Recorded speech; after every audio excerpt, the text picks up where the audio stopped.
At 2 a.m., I overheard my daughter-in-law on the phone. Tomorrow we're sending her to the nursing home. Everything's already set. My blood ran cold. I quickly grabbed my bag and slipped out the back door. The next morning, they were desperately looking for me. I thought the worst day of my life was when I lost my husband. But what happened next? What my own son and his wife did to me, that was a betrayal so deep, so gut-wrenching, it made me question everything I thought I knew about family. It was a wake-up call, all right. A horrifying, brutal wake-up call that would forever change how I saw the world and myself. My name is Margaret, and I'm 70 years old. For 5 long years, I lived under my son Daniel's roof, with his wife, Victoria. I truly believed it was my home. I believed they were my family. How unbelievably wrong I was. It all began when I became a widow. Daniel, my dear son, showed up at my door, tears streaming down his face. He told me he couldn't bear to leave me alone, that he was my only family, that he needed me close. His words, dripping with a concern I now know was utterly fake, moved me to my core. Like a fool, I sold my beloved condo and moved in with them. At first, it felt like a dream. Daniel was affectionate, attentive. Victoria actually smiled when she saw me, and I felt useful, helping with the housework, taking care of them. I thought I'd found a new purpose, a new way to contribute. But slowly, almost imperceptibly, those smiles began to curdle. The sweet words turned sharp like hidden thorns. The hugs became empty gestures, hollow and cold. And I, bless my naive heart, kept telling myself it was just a rough patch, that things would get better. They had to get better, right? Victoria was the first to shed her facade. It started so subtly, with seemingly innocent comments. Margaret, don't you think you're eating a bit too much? Or, even worse, maybe you should stay in your room when we have guests. The house just looks tidier that way. A casual suggestion, a polite request, but it felt like a sting. And Daniel? He never contradicted her. Never. In fact, he started to back her up. Mom, Victoria is right. It's better if you get more rest. Rest? That became their favorite word, a code for disappear, for get out of our sight. The months crawled by, and the humiliation sharpened. Victoria stopped cooking for me entirely. If you want something special to eat, you can make it yourself, she'd tell me, her face plastered with that sickeningly fake smile she'd perfected. Daniel would just pretend not to notice. I'd see it when he came home from work, finding my empty plate on the table while they finished their elaborate dinner. Did you eat, Mom? He'd ask, his eyes already drifting, not genuinely waiting for an answer. It was a cold, quiet dismissal, day after day. Then came that night. Oh, that night. I was washing the dishes after they'd retreated to their room, just the clinking of plates in the silent house, when I heard their voices through the thin wall. Victoria's voice, low and urgent. You can't keep this up forever, Daniel. She's too much of a burden. My hands froze, gripping a wet plate. I know, Daniel replied, his voice barely a whisper. But she's my mother. And then Victoria, with a chilling edge, exactly. She's your mother, not mine. And I didn't marry you to become a full-time nurse for the elderly. My hands trembled so violently I nearly dropped the plate. A nurse for the elderly. That's all I was to her. Not a mother-in-law, not the grandmother to her future children, not a woman who'd given her son everything. Just a burden. An old woman to be discarded. The following weeks were pure hell. Victoria started treating me as if I were truly invisible. She'd walk right past me without a glance. If I spoke, she'd respond with a single, clipped word or simply ignore me completely. Daniel wasn't much better. He'd come home, kiss Victoria, and then give me a brief, distant nod, like I was a stranger in his own house. But what twisted the knife deepest was the way they talked about me, thinking I couldn't hear. She's getting slower, Victoria would say. Yesterday, it took her an hour to do something that would normally take 20 minutes. Daniel's voice hesitant. Maybe we should look into some options. Options? That word haunted my sleepless nights. What kind of options? I didn't dare ask, but something in my gut, a chilling certainty, already knew the answer. What they didn't know, what they never bothered to find out, was that I had my own secrets. Secrets I kept tucked away like ace cards, waiting for the day I'd need them. During my 60 years of marriage, my late husband and I had been incredibly careful with our money.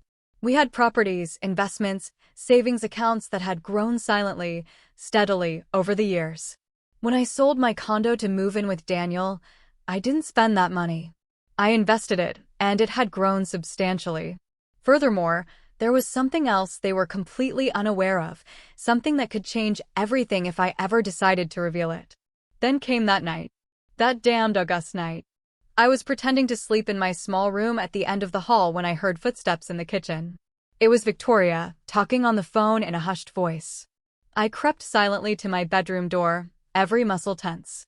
Her words reached my ears like daggers, piercing my heart. Yes, I've already spoken with the director. She can take her in tomorrow. Daniel agrees. We just need her to sign the papers. A pause. My heart hammered so loudly, I was terrified she could hear it. No, she doesn't know anything. Tomorrow, we'll tell her it's just a visit to see the place. Once she's there, it will be easier to convince her to stay.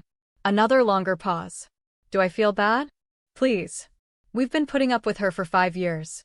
It's time for her to live her own life in the place where she belongs. My knees almost buckled beneath me. The nursing home. They were going to take me to a nursing home without even consulting me, without giving me a choice. Like I was a piece of old furniture they wanted to get rid of, or an animal being led to slaughter. In that moment, a switch flipped inside me. I couldn't just stay there, waiting for morning to come, waiting for them to drag me away. Very slowly, I backed into my room and grabbed my purse. Inside were my most important documents, some cash, and my phone. It was all I needed for now. I waited until I heard Victoria go upstairs and close her bedroom door. Then, like a thief in my own house, I tiptoed to the back door. The night air was cool against my skin, a sudden, exhilarating rush. For the first time in years, I took a deep, full breath and felt something akin to freedom. I didn't know exactly where I was going, but I knew one thing with absolute certainty. I was never going to be anyone's victim again. I walked through the dark streets for what felt like an hour, the adrenaline coursing through me, before catching a cab. I gave the driver the address of the most elegant hotel in the city. If they were going to treat me like a homeless person, it was time to remind them who I really was.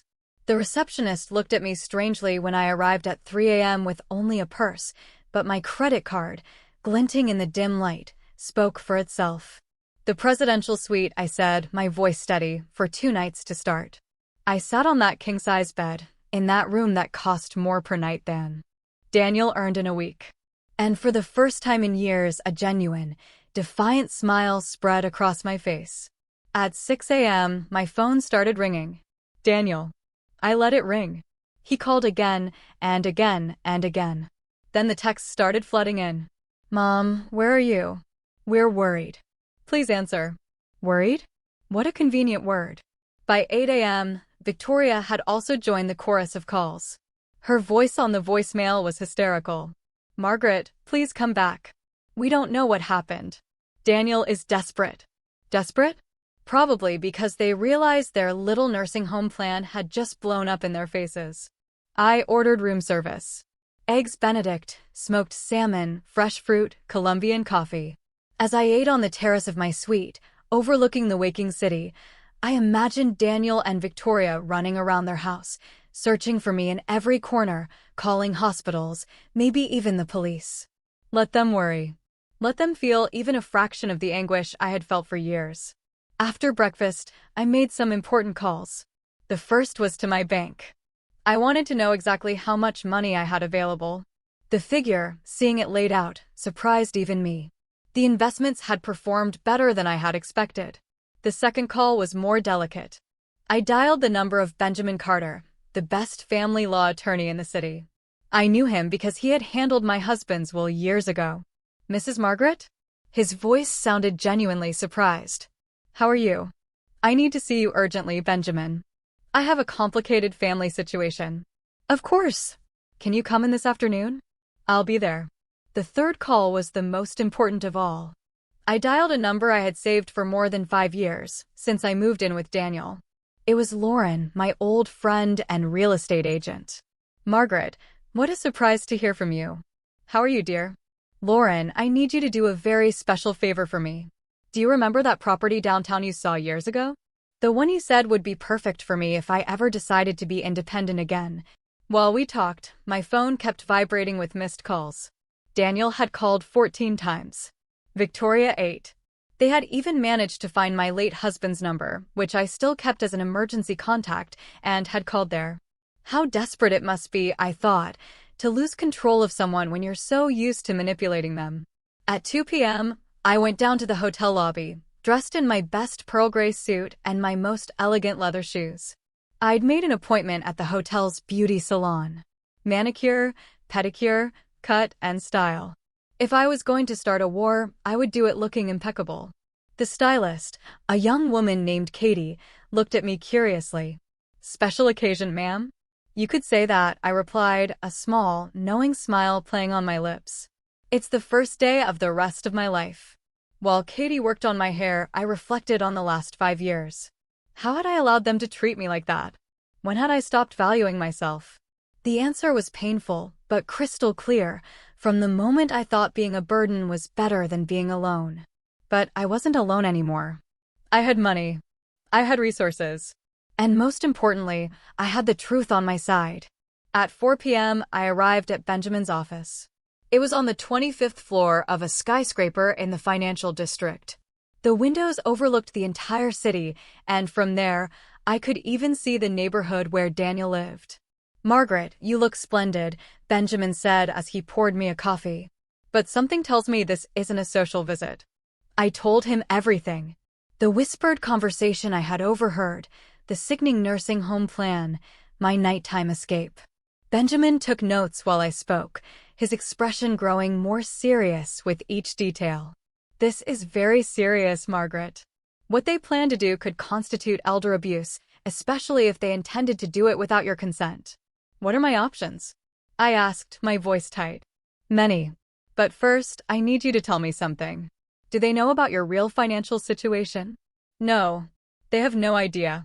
Daniel thinks I'm a poor widow living off his charity." Benjamin smiled for the first time in our meeting. "Then we have a considerable advantage." He explained the legal options. Restraining orders, lawsuits for emotional abuse, even criminal charges if we could prove they had planned to commit me against my will. "But I have a different proposal," he continued, his eyes sparkling with a glint that I immediately liked. "What if we teach them a lesson they will never forget?" "I'm all ears, Benjamin. We are going to show them exactly what the woman they thought they could discard is worth. But we will do it in a way that the blow is public, definitive, and completely legal." I left that office with a plan. A plan that would take a few weeks to execute, but would be worth every single minute of the wait. Back at the hotel, I finally decided to answer one of Daniel's calls. "Mom, thank God. Where are you? We've been looking for you everywhere. Victoria is crying. We thought something terrible had happened to you." His voice sounded genuinely concerned. He almost convinced me. Almost. "I'm fine, Daniel. I just needed to go for a walk and clear my head." "A walk? It's been more than 12 hours. Where are you exactly?" "In a safe place. Don't worry about me." "Mom, please come home. We can talk about whatever is bothering you." Talk. As if it were that simple. "You know what, Daniel? You're right. We do need to talk, but not on the phone. In person, and when I'm ready." "When will that be?" "Soon. Very soon." I hung up before he could reply. That night, as I had lobster for dinner in my suite, overlooking the city lights, I toasted to myself. To the woman I had been, to the woman I was reclaiming, and to the woman I was becoming. Daniel and Victoria had made a fatal mistake. They had underestimated the wrong woman. The following days were a mix of strategic preparation and personal rediscovery. Every morning, I would wake up in that luxury suite, order my breakfast, and work on my battle plan. While Daniel and Victoria kept calling, desperately, their messages had evolved. From concern, to pleading, and then to something that sounded dangerously close to veiled threats. "Mom, this isn't funny anymore," Daniel said in his last message. "Victoria is sick with nerves. You need to come back right now, or we will have to take more drastic measures." "More drastic measures? Like taking me to a nursing home by force?" How utterly predictable they were. But there was something else they didn't know. something I had discovered during my conversations with Benjamin. It turns out that the house where they had lived all these years, the house Daniel considered his, actually had a more complicated history. When my husband died, he left that property in a trust under my name. Daniel could live there as long as I was alive and consented. But technically, legally, the house was mine. He never bothered to read the full will documents. Why would he? After all, I was just his poor widowed mother who depended on his generosity. On the 4th day of my disappearance, I decided it was time to begin the next phase. Lauren, my real estate friend, had found the perfect apartment. A penthouse in the most exclusive neighborhood in the city, fully furnished, with 24-hour concierge service. "Margaret, this place is a dream," she told me as we toured the apartment. 2 bedrooms, 3 bathrooms, a terrace with a hot tub, and the most spectacular view in the entire city. "When can I move in?" I asked, my heart singing. "Whenever you want. The owner is desperate to rent it to someone reliable." I signed the lease that same afternoon. 2 years, paid in advance and cash. After leaving the real estate office, I took a taxi to the most elegant shopping mall in the city. It was time to renew my wardrobe. For years, I had dressed like the poor widow they thought I was. Worn-out clothes, dull colors, comfortable but unstylish shoes. Today, that ended. At the most exclusive boutique, a saleswoman named Katie attended to me with that mix of professional courtesy and slight disdain reserved for customers who didn't look like they could afford the merchandise. "How can I help you, ma'am?" "I need a completely new wardrobe," I said, meeting her gaze. "Business suits, cocktail dresses, shoes, accessories, everything." Her expression changed slightly when I pulled out my sleek black card. 2 hours later, I walked out of there with 8 bags full of clothes that cost more than Daniel earned in 3 months. Dresses in shades of emerald, cherry red, gold, deep violet. I would never wear sad colors again. That night, as I was packing my new acquisitions, my phone rang. It was a number I didn't recognize. "Hello, Mrs. Margaret. This is Inspector Marcus Riley from the City Police. Your son Daniel filed a missing person report. Could you confirm that you're okay?" Interesting. They had escalated the drama to involve the police. "Inspector, I am perfectly fine. I am in full command of my mental faculties, and I decided to take a vacation. There is no disappearance to investigate. Could you tell me where you are exactly? Your son is very worried. I am in the city, in a safe place. Inspector, I want it on the record that I left that house of my own free will, and that I do not wish to be contacted until I am ready." "Understood, ma'am. Is there anything else you need?" "Yes. If my son or his wife file any more false reports about me, I want them to know that I might consider it harassment." The silence on the other end of the line was eloquent. The next day, I moved into the penthouse. The movers arrived at the hotel at 8 a.m. to transport my few belongings. It was strange how little I needed when it was really about starting over. My new home was everything Lauren had promised and more. From the terrace, I could see the entire city spread out at my feet. I poured myself a glass of red wine and toasted to my new independence. But the real satisfaction came that afternoon when I finally decided to answer one of Daniel's calls. "Mom, thank God. The police told us you're okay, but we need to see you." "Where are you exactly?" "I'm at my new home, Daniel." "Your new home? What are you talking about?" "I moved. I got my own apartment." A long silence stretched between us. "With what money?" "Mom, you don't have the resources to live alone. You need to come home before you do something you'll regret." "My home? Interesting that you use that word. What do you mean?" "Nothing, son. Just that it's funny how sometimes words reveal more than we intend." "Mom, you're talking strangely. Victoria says maybe you need medical help. We could take you to a doctor for a checkup." There it was. The real Victoria, surfacing like a snake. "Victoria says that. How thoughtful of her to be concerned about my mental health. She just wants what's best for you. We all want what's best for you. Like taking me to a nursing home." The silence that followed was deafening. "What are you talking about?" Daniel stammered. "I think you know exactly what I'm talking about, Daniel." "Mom, we never what? Never planned to commit me without my consent? Never discussed how convenient it would be to get rid of the burden I represent. I don't know where you heard that, but I heard it from your wife's lips, Daniel. At 2 o'clock in the morning on the phone, arranging my fate as if I were a piece of old furniture to be discarded. Another long, tense silence. Mom, if you overheard something, it was out of context, out of context. We're taking her to the nursing home tomorrow. It's all arranged. What context could possibly make those words mean something different? We were just exploring options without consulting me. You thought it would be for the best. You thought it would be more convenient for you. It's not like that. Then explain it to me, Daniel. Explain how planning to commit your mother without her knowledge is an act of love. He couldn't. Because there was no explanation that could justify the unjustifiable. I want to see you, he finally said, his voice defeated. We need to talk in person. I agree. But it will be when I decide, where I decide, and on my terms. When? Soon, son. Very soon. And when we do see each other, you're going to discover a few things about your poor widowed mother that are going to surprise you very much. I hung up before he could respond. That night, as I had dinner on my terrace under the stars, I called Benjamin. How is our project coming along? Better than expected, Margaret. I have some very interesting information about Daniel and Victoria's finances. Apparently, they've been living beyond their means for years. How far beyond? Credit card debt, personal loans, a late mortgage.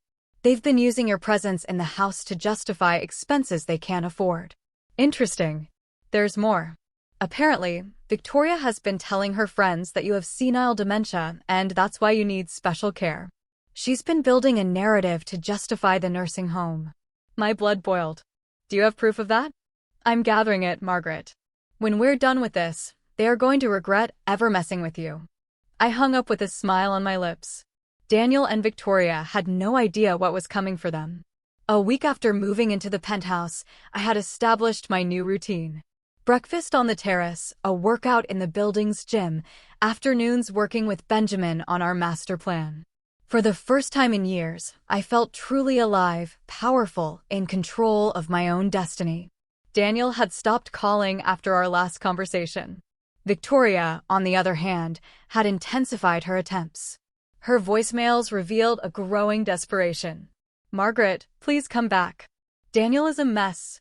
He's barely eating, barely sleeping. This is destroying us as a family. As a family. What irony. Margaret, I know you're angry, but running away doesn't solve anything. We're adults. We can talk like civilized people. Civilized people. Like when they were planning to commit me without my consent. But the message that caught my attention the most arrived on a Thursday night. Margaret, I need to be honest with you. Daniel is considering reporting you as mentally incompetent. He says your behavior proves you can't make rational decisions. Please come back before this gets out of control. There was the real Victoria, the veiled threat wrapped in false concern. I forwarded the message to Benjamin immediately. Perfect, he said when I called him. This is exactly what we needed. They're digging their own grave. How so? If Daniel tries to have you declared mentally incompetent, we would have grounds for a lawsuit for defamation and elder abuse. But more importantly, it would be the perfect time to reveal your true financial situation. Do you have everything ready for phase 2? Everything is prepared. Are you sure you want to do this in public? Absolutely. I want it to be as humiliating for them as it was for me to hear their plans that night. The plan was simple yet devastating. Lauren had organized a luxury property exhibition at the most exclusive hotel in the city. Daniel and Victoria had been specifically invited with the excuse that there was an investment opportunity that might interest them. What they didn't know is that I would be the event's keynote speaker. The day arrived faster than expected. I dressed in my new emerald-colored suit, high heels, and jewelry I had bought especially for the occasion. In the mirror, I saw a woman I didn't recognize. Elegant, powerful, intimidating. I arrived at the hotel an hour before the guests. The ballroom was perfectly prepared. Tables with property information, canapes, champagne, and a giant screen where the presentations would be projected. Lauren was checking the final details when Benjamin arrived with a portfolio full of documents. Ready for the show? He asked me, his eyes gleaming. More than ready. At 7 p.m., the guests began to arrive.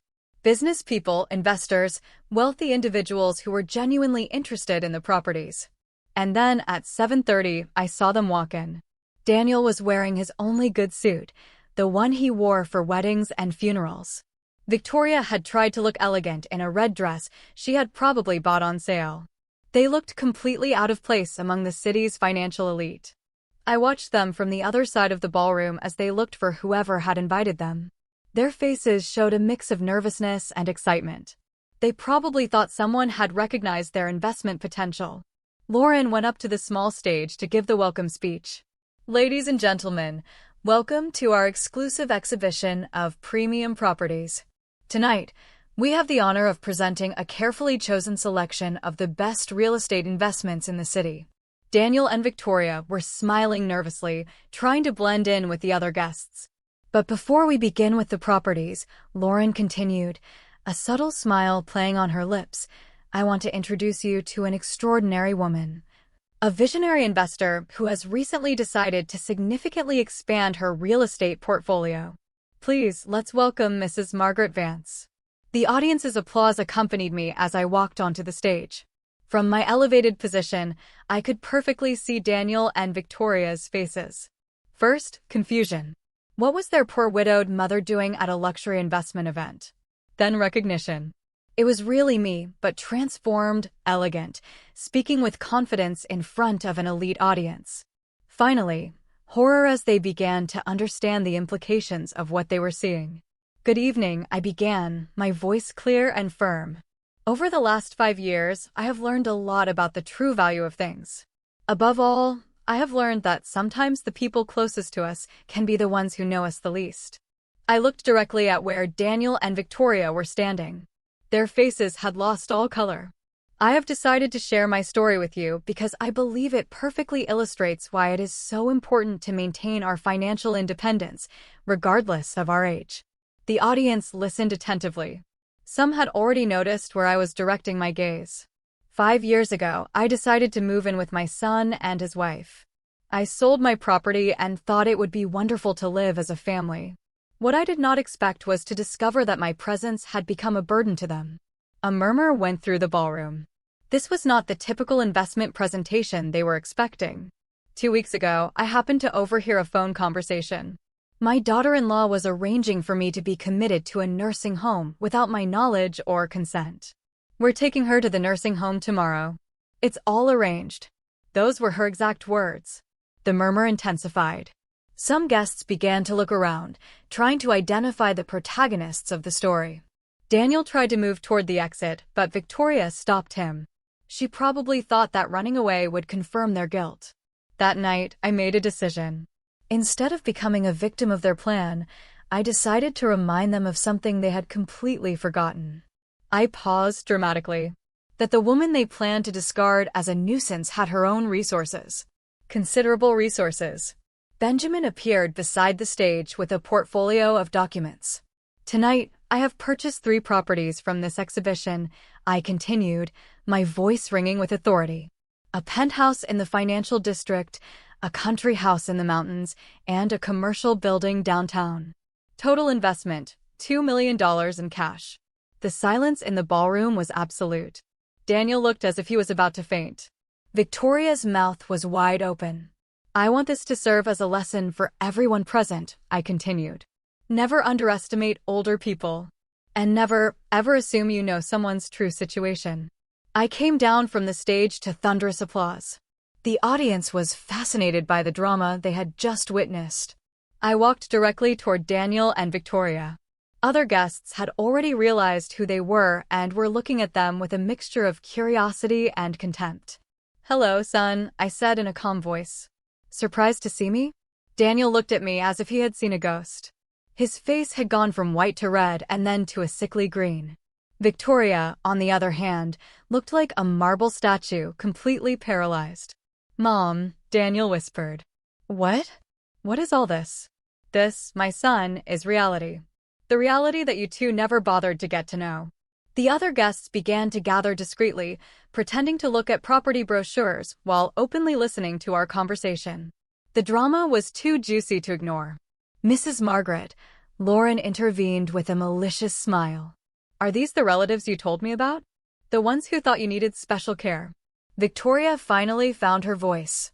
Margaret, I don't understand anything. Since when do you have so much money? Since always, my dear Victoria. It's just that you assumed I was a poor, helpless widow. You never asked. You were never interested in really knowing my situation. Daniel tried to approach. Mom, if you had resources, why didn't you tell us? We could have what, Daniel? Treated me with respect? Consulted me before planning my life? Or you simply would have found more creative ways to take advantage. An older man who had been listening came over. Excuse me, ma'am, but is it true that they plan to commit you without your consent? Completely true, I replied without taking my eyes off Daniel. My daughter-in-law arranged everything over the phone. It's all arranged were her words. The man shook his head in disgust. That's elder abuse. They should be in jail. Victoria turned as red as a tomato. That's not true. We only wanted what was best for her. We thought she needed more care. Care? My voice rose slightly. Like ignoring me during dinners? Like making me feel invisible in my own house? Like arguing about how annoying my presence was? More people had gathered around us. Some were discreetly recording with their phones. Margaret, please, Daniel pleaded. People are staring at us. We can discuss this in private. In private? Like when you discuss my future in private without including me. Benjamin appeared at my side with a folder. Mrs. Margaret, would you like me to show them the documents now? What documents? Victoria asked nervously. The documents that prove that the house you've been living in for these 5 years is legally mine, I replied calmly. The silence that followed was deafening. Daniel looked as if he had been slapped. What are you saying?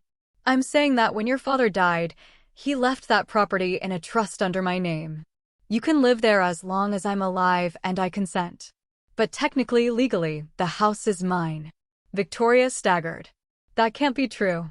Benjamin opened the folder and showed them the documents. These are the trust papers, duly registered and notarized. Mrs. Margaret is the legal owner of the property. Daniel took the documents with trembling hands. But I thought. Dad told me the house would be mine. Your father told you that you could live there and take care of me.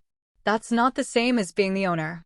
An elegant woman who had been listening came closer. Allow me to introduce myself. I'm Julia Vance from the city's financial newspaper. Would you be willing to give an interview about your story? Of course, I replied. I think it's important for people to know what can happen to senior citizens when family makes the wrong assumptions. Daniel grabbed my arm. Mom, please don't make this public. We can sort this out among ourselves. I gently freed myself from his grip. Like when you sorted out my future among yourselves. Without consulting me? Without including me? Treating me like an object to be disposed of? It wasn't like that. Victoria shouted, completely losing her composure. We took care of you for 5 years. We gave you a roof over your head, food, everything you needed. You gave me?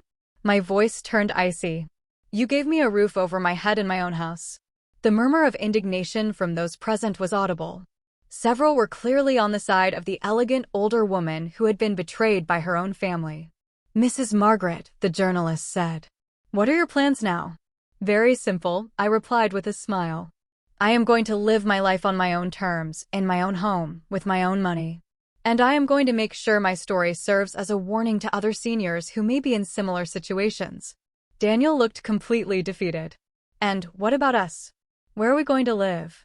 That, I said as I walked towards the exit, is an excellent question, one you should have asked yourselves before you planned on sending me to a nursing home. The following days were a whirlwind of media activity. The story of the betrayed millionaire grandmother had gone viral on social media. The videos from the event had been shared thousands of times, and my phone wouldn't stop ringing with interview requests. But the most satisfying part was watching Daniel and Victoria try to manage their public image. Victoria had created an Instagram account where she tried to tell her side of the story. People don't understand, she said in her tearful videos. We love Margaret like family. We only wanted what was best for her. Modern nursing homes are beautiful places where seniors can socialize and receive professional care. Her followers didn't believe a word of it. The comments were ruthless. Without consulting her at 2 a.m.? That's not love, it's abuse. And why didn't you know she had money? Weren't you interested in actually getting to know the woman you lived with? My grandmother always says, the family that betrays you once will betray you always. Daniel had opted for a different strategy. He had started calling me directly, leaving increasingly desperate messages. Mom, this is getting out of control. Victoria is getting threats online. People recognize us on the street and insult us. Please say something publicly to calm things down. Calm things down. After 5 years of humiliation, they wanted me to defend them publicly. The message that struck me the most arrived a week after the event. Mom, we lost our jobs. Victoria was fired because the story reached her office. I was asked to resign because my family's situation was affecting the company's image. We don't have money to pay rent. If we have to move, please help us. Help them. Funny how their tone changed when they needed something.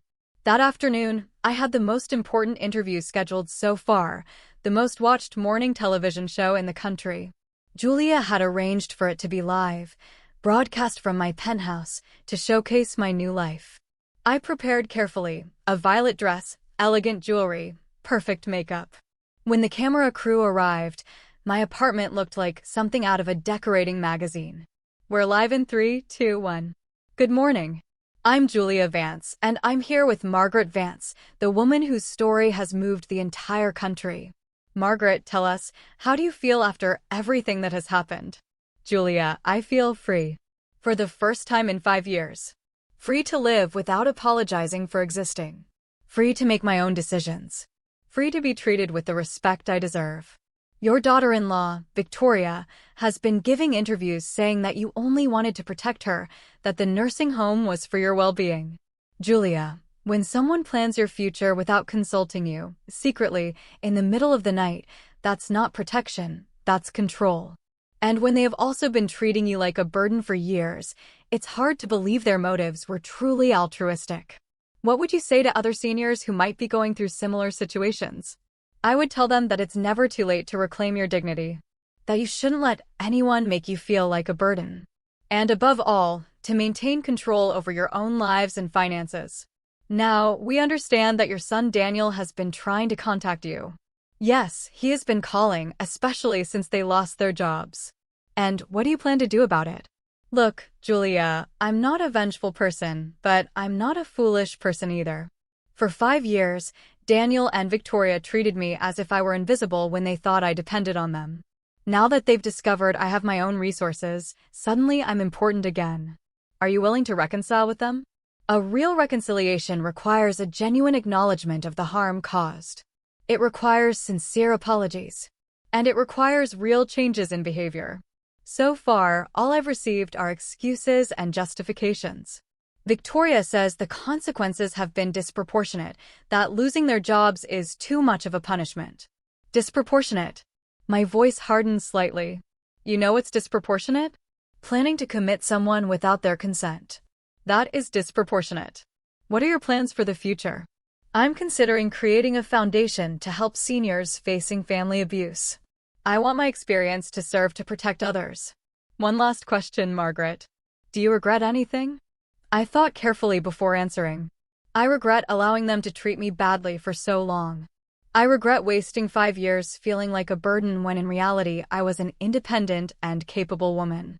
But I do not regret taking back control of my life.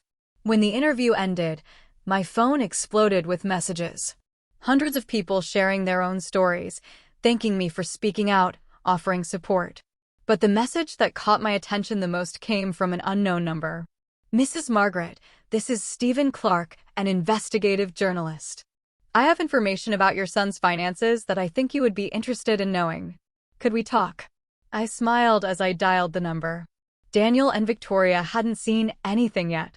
The meeting with Stephen was revealing in ways I hadn't expected. He arrived at my penthouse with a folder full of documents and a serious expression that immediately put me on alert. Mrs. Margaret, after your television interview, I decided to investigate your family situation more deeply. What I found is disturbing. He sat across from me in the living room and opened the folder on the glass table. For the last 5 years, Daniel and Victoria have been using your presence in the house to obtain credits and loans they couldn't have gotten otherwise. What do you mean exactly? They submitted documents declaring you as a financially dependent person with mental health issues. This allowed them to access government assistance programs, tax deductions for elder care, and preferential loans. My blood began to run cold. They financially benefited from pretending I had mental problems? Exactly. Here are the tax returns for the last 3 years. They received deductions for medical expenses that never existed, subsidies for elder care they never really provided, and several loans they justified by saying they needed the money for your care expenses. I reviewed the documents in disbelief. There were fake medical bills, receipts for medications I had never taken, even reports from a psychiatrist who was supposedly treating me for senile dementia. How did you get all this? I have contacts in various institutions. When a story like yours becomes public, sometimes people who were previously silent decide to speak up. Stephen pulled out more papers. But there's something more serious. Victoria has been running a blog for 2 years where she documents her heroic struggle caring for her mother-in-law with dementia. He showed me printouts of the blog. The title was Living with Margaret, a devoted daughter-in-law's diary. I read some entries with growing horror. Today, Margaret had another episode. She couldn't remember where she put her medicine and blamed me for hiding it. It's so hard to stay patient when the illness makes her so aggressive. Daniel is exhausted. Working all day and then coming home to deal with his mother's mood swings is wearing him down. But we carry on out of love. The doctors say Margaret's condition is only going to get worse. We're considering professional care options. It's heartbreaking, but perhaps it's for the best for everyone. Is all of this made up? I asked, though I already knew the answer. Completely fabricated. But here's the interesting part. The blog has generated income. It has sponsors, affiliate links, even a donation account to help with Margaret's medical expenses. How much money have they made from this? Approximately $15,000 over the last 2 years. I was speechless. They hadn't just planned to get rid of me. They had been profiting from lies about my mental health for years. There's more, Stephen continued. Victoria also created a profile on a crowdfunding platform 6 months ago. They were raising money to renovate the house and make it safer for a person with dementia. How much did they raise? $8,000 so far. It was too much. I got up from my seat and walked to the window. The city view that usually calmed me now felt blurred by rage. What can I do legally with this information? A lot. Fraud, swindling, misappropriation, defamation. We could build a solid case that could result in criminal charges. My phone rang at that moment. It was Daniel, probably calling for the 15th time that week. This time, I decided to answer. Yes, Mom. Thank God you answered. We need to talk urgently. I'm busy, Daniel. Mom, please. Victoria is having panic attacks. The harassers online are posting our address. Last night, someone threw eggs at the house. What a shame. Mom, we're your family. You can't be okay with this happening to us. My family? The family that diagnosed me with senile dementia without my knowledge to obtain financial benefits. A long silence. What are you talking about? I'm talking about Victoria's blog. I'm talking about the false tax returns. I'm talking about the loans you got by lying about my mental condition. Mom, I don't know anything about that. You don't know anything about the blog Living with Margaret, where your wife documents my supposed dementia episodes? You don't know anything about the donations you've been receiving for my medical care? You don't know anything about the fake medical bills you submitted to get tax deductions? This time, the silence was deafening. Daniel, I have an investigative journalist sitting right here with documents that prove everything I've just said. Do you want to keep lying? Mom, if there was anything irregular, it was Victoria's idea. I didn't know the details. You didn't know the details of stealing money using my name? You didn't know the details of inventing a mental illness I don't have. Victoria said it was legal. She said that since you lived with us, we were entitled to those benefits. And the blog? Was it also legal to lie publicly about my mental health to make money? Mom, I didn't read the blog. Victoria handled those things. Daniel, do you know what the difference is between you and me? What? When I make a mistake, I own it and take responsibility. You, on the other hand, always find someone else to blame. Mom, please, can we fix this? No, Daniel, we can't. This gets fixed with justice. I hung up and looked at Stephen. When can we file the lawsuits? The lawsuits were filed on a Tuesday morning. Benjamin had worked all night to prepare the documents. Tax fraud, swindling, defamation, identity theft, and elder abuse. It was a legal arsenal that would leave Daniel and Victoria with no escape. But before the documents reached their hands, I had one last card to play. "Are you sure you want to do this publicly?" Stephen asked me as he set up the recording equipment in my living room. "Completely sure. The people who donated money believing Victoria's lies deserve to know the truth." We had decided to do a live broadcast on social media. In just 2 hours, more than 50,000 people had registered to watch. The story had captured the nation's attention. We're live in 3, 2, 1. Good afternoon. I am Margaret Vance, and today I am going to share information with you that will completely change what you thought about my family situation. I looked directly at the camera. Over the last few days, an investigative journalist has discovered that my son and daughter-in-law have been lying about my mental health for years to obtain financial benefits. I held up a copy of Victoria's blog. My daughter-in-law, Victoria, created a blog called Living with Margaret, where she invented a completely false version of my life. According to her writings, I suffer from senile dementia, have aggressive episodes, and require constant medical care. None of this is true. As you can see in this broadcast, I am in perfect mental condition. I manage my own finances. I live independently, and I make all my own decisions without help. I read one of the blog entries. Today, Margaret had another episode. She couldn't remember where she put her medicine and blamed me for hiding it.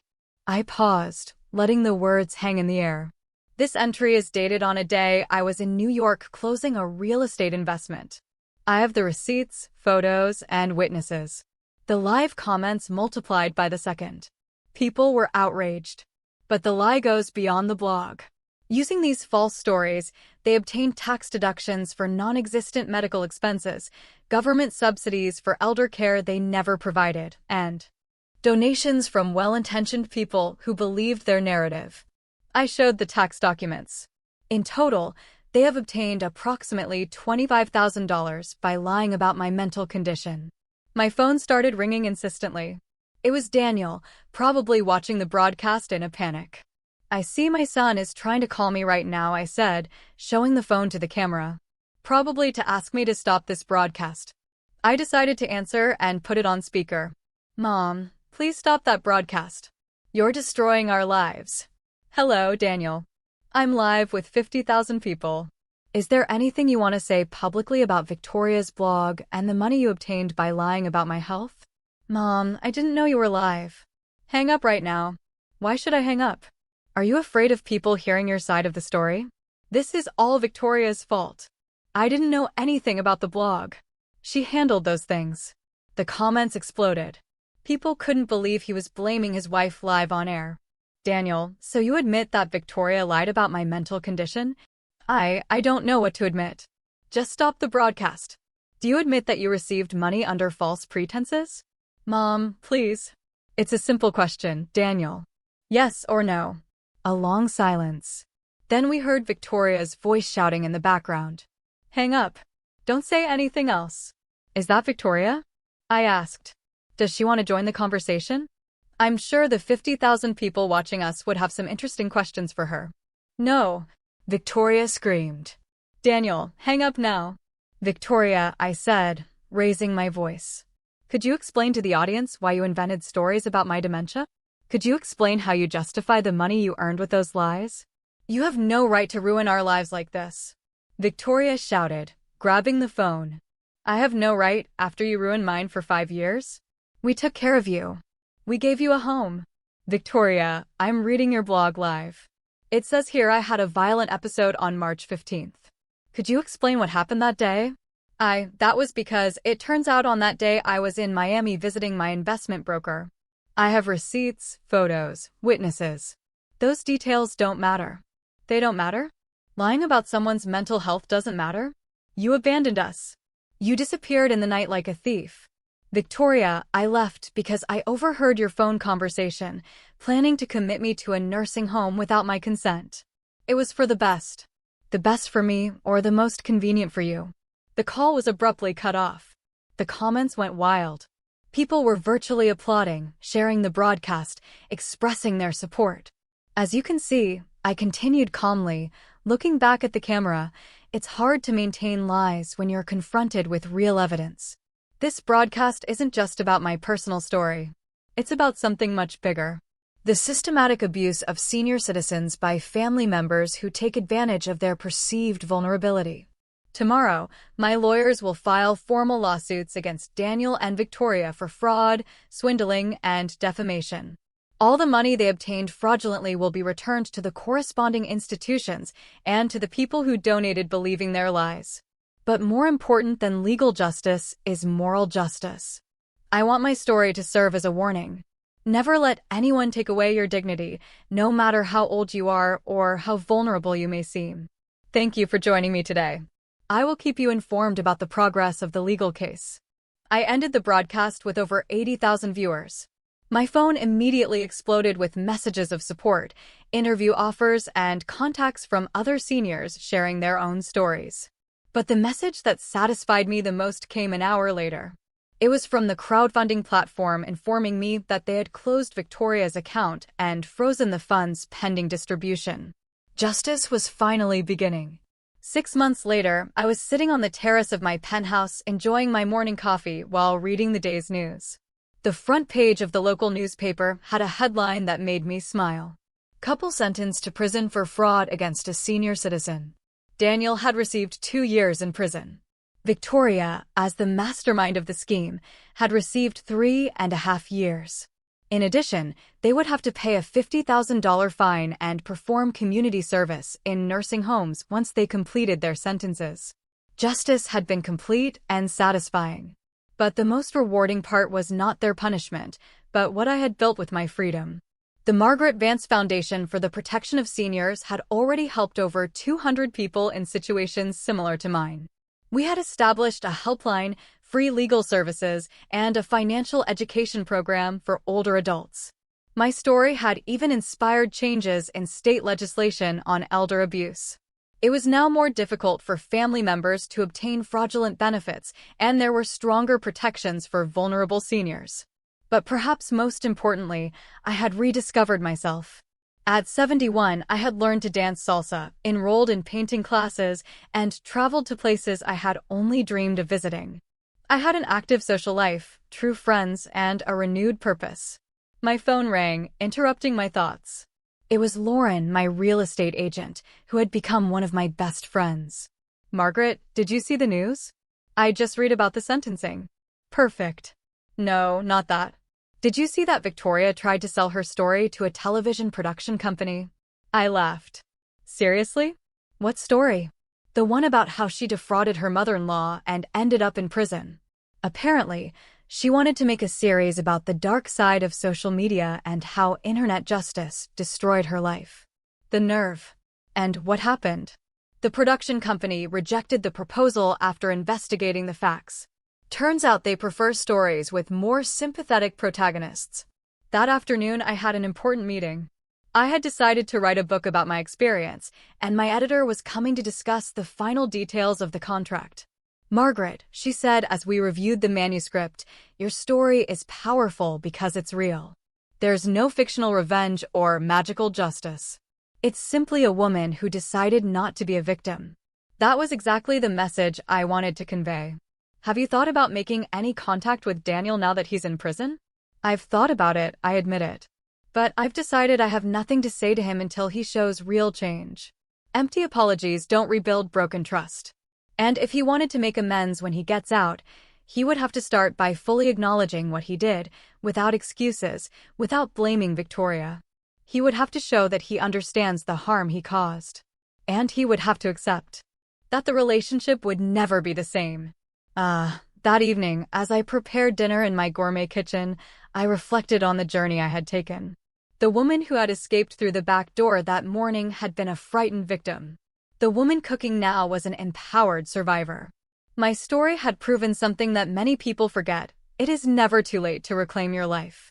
I had learned that kindness does not mean being a doormat, that family love does not justify abuse, that age is not synonymous with vulnerability, and that sometimes the best revenge is simply to live well. My phone showed a message from a 68-year-old woman in Mexico who had seen my interview. Mrs. Margaret, your story gave me the courage to confront my family. After 2 years of humiliation, I finally stood up for myself. Thank you for showing me that I deserve respect.